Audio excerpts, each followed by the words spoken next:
आपको बता दें ये गुरुग्राम का सीआरपी कैंप है, राजीव नगर नजदीक है यहाँ से। और मुकेश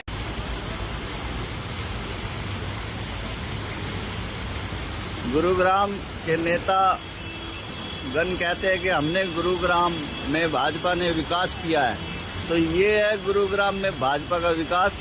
ये विकास दिखाते हैं हम, भाजपा का ये विकास देख सकते हैं। ये भाजपा का विकास गुरुग्राम में, ये देखिए, ये है भाजपा का विकास गुरुग्राम में। ये है भाजपा का विकास गुरुग्राम में। ये है भाजपा